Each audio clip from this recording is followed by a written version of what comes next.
അടുത്തതായി നമ്മൾ പരിശോധിക്കുന്നത് പ്രാർത്ഥനയുടെ 6ാം ഘട്ടമാണ്. പ്രാർത്ഥന എന്നത് സർവേശ്വരനോടുള്ള അപേക്ഷ എന്ന രീതിയിൽ പരിഗണിച്ചാൽ ഈ ഘട്ടം ആണ് പ്രാർത്ഥനയുടെ അവസാന ഘട്ടം എന്ന് പറയാം. അപേക്ഷ എന്ന രീതിയിൽ 7ാം ഘട്ടം മറ്റൊരു തലത്തിൽ നിൽക്കുകയാണ്. ഈ ഒരു ഘട്ടത്തിൽ ആത്മീയ മാനസിക ആത്മീയ ജീവിതത്തിൻ്റെ വലിയ വികാസം പ്രാപിച്ചു കഴിയുമ്പോൾ എത്തിച്ചേരുന്നൊരു ഘട്ടമാണ് 6ാം ഘട്ടം.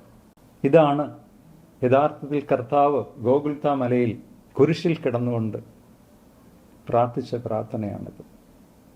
തന്നെ ദ്രോഹിക്കുന്നവർക്ക് വേണ്ടി, തന്നെ നശിപ്പിക്കാൻ നോക്കുന്നവർക്ക് വേണ്ടി, തനിക്കെതിരെ നിൽക്കുന്ന സകലർക്കും വേണ്ടി പ്രാർത്ഥിക്കുന്ന പ്രാർത്ഥന. സാധാരണഗതിയിൽ അത്ര എളുപ്പത്തിൽ സാധിക്കാവുന്ന ഒരു പ്രാർത്ഥനയല്ല അത്. പ്രാർത്ഥനയുടെ ഏറ്റവും മകുടോദാഹരണമായി കർത്താവ് കാണിച്ചു തന്നത് അതുകൊണ്ട് തന്നെയാണ്. നമ്മെ ആരെല്ലാം ദ്രോഹിക്കുന്നുവോ, നമുക്കെതിരായി ആരെല്ലാം വരുന്നുവോ, നമ്മൾ സത്യസന്ധമായി ജീവിതം നയിക്കുന്നവരെങ്കിൽ, നമ്മൾ ആത്മീയ മാനസിക ജീവിത തലത്തിൽ ശുദ്ധിയുള്ളൊരു ജീവിതം നയിച്ച് യഥാർത്ഥ ദൈവ പൈതലായി ജീവിക്കുന്നെങ്കിൽ, നമുക്കെതിരെ ആരെല്ലാം തിരിയുന്നുവോ, ആരെല്ലാം നമ്മളെ വെറുക്കുന്നുവോ, അതെല്ലാം അവരുടെ അറിവില്ലായ്മയാണ് എന്ന് കണ്ടെത്തി, അവരുടെ ഉൾക്കാഴ്ചയില്ലായ്മയാണെന്ന് കണ്ടെത്തി അവരുടെ അറിവ് തിരുത്തി കൊടുക്കണമെന്ന്, അവരുടെ അറിവില്ലായ്മ തിരുത്തി കൊടുക്കണമെന്ന് പ്രാർത്ഥിക്കത്തക്ക രീതിയിൽ മനസ്സും ആത്മാവും വികസിച്ചെങ്കിൽ മാത്രമേ ആ രീതിയിലുള്ള ഒരു പ്രാർത്ഥനയിലേക്ക് കിടക്കാൻ പറ്റൂ. കർത്താവ് കാണിച്ചു തന്ന അതാണ്.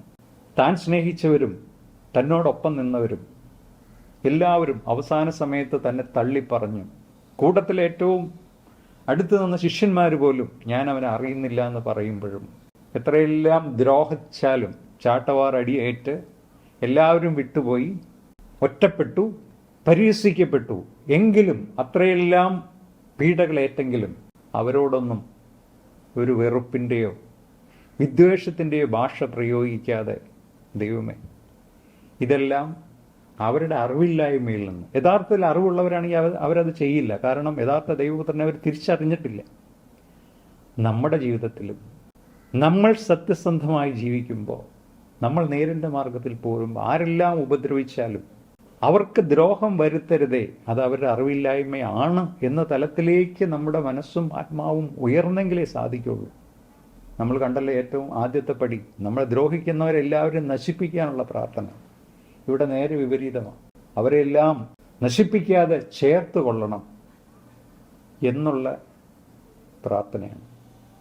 നമ്മുടെ ചിന്തയിലും മനസ്സിലും ആത്മാവിലും അത്രമാത്രം ആത്മീയ അനുഭവം വരുന്നവർക്ക്, ദൈവത്തോട് ഒട്ടി നിൽക്കുന്നവർക്ക് ആ തലത്തിലേക്ക് ഉയർന്ന് പ്രാർത്ഥിക്കാൻ സാധിക്കുള്ളൂ. അതുകൊണ്ടാണ് 6 പടികൾ 1 by 1 ആയിട്ട് നമ്മുടെ ചിന്ത കൊണ്ടും മനോശുദ്ധി കൊണ്ടും ജീവിതചര്യ കൊണ്ടും അത്രമാത്രം സ്വയം ശുദ്ധീകരണത്തിലൂടെ കടന്ന്, മനോനൈർമല്യത്തിലൂടെ കടന്ന്, ദൈവത്തോട് ഒട്ടി നിന്ന് ദൈവികമായ ആ ഒരു ആത്മീയ ശക്തി പ്രാപിച്ച് ശുദ്ധി പ്രാപിക്കുന്നവർക്ക് ആ തലത്തിലേക്ക് കിടക്കാൻ പറ്റുമോ?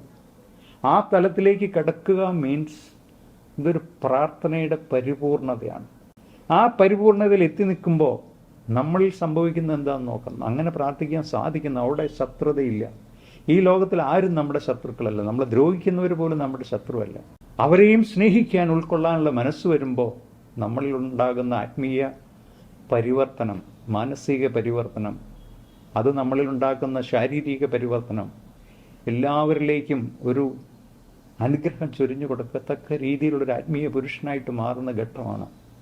നമ്മളെ കാണുന്നവനും സമീപിക്കുന്നവനും എല്ലാം ആ നമ്മളിൽ ഉണ്ടാകുന്ന ഒരു ആത്മകിരണത്തിൻ്റെ പ്രകാശങ്ങൾ അവരിലേക്കും പ്രതിഫലിപ്പിക്കത്തക്ക രീതിയിൽ സ്വയം ഉയരുന്ന ഒരു ആത്മപുരുഷനാകുന്നതിൻ്റെ ഒരു പൂർണ്ണതയിലേക്ക് എത്തിച്ചേരുന്ന ലക്ഷണമാണത്.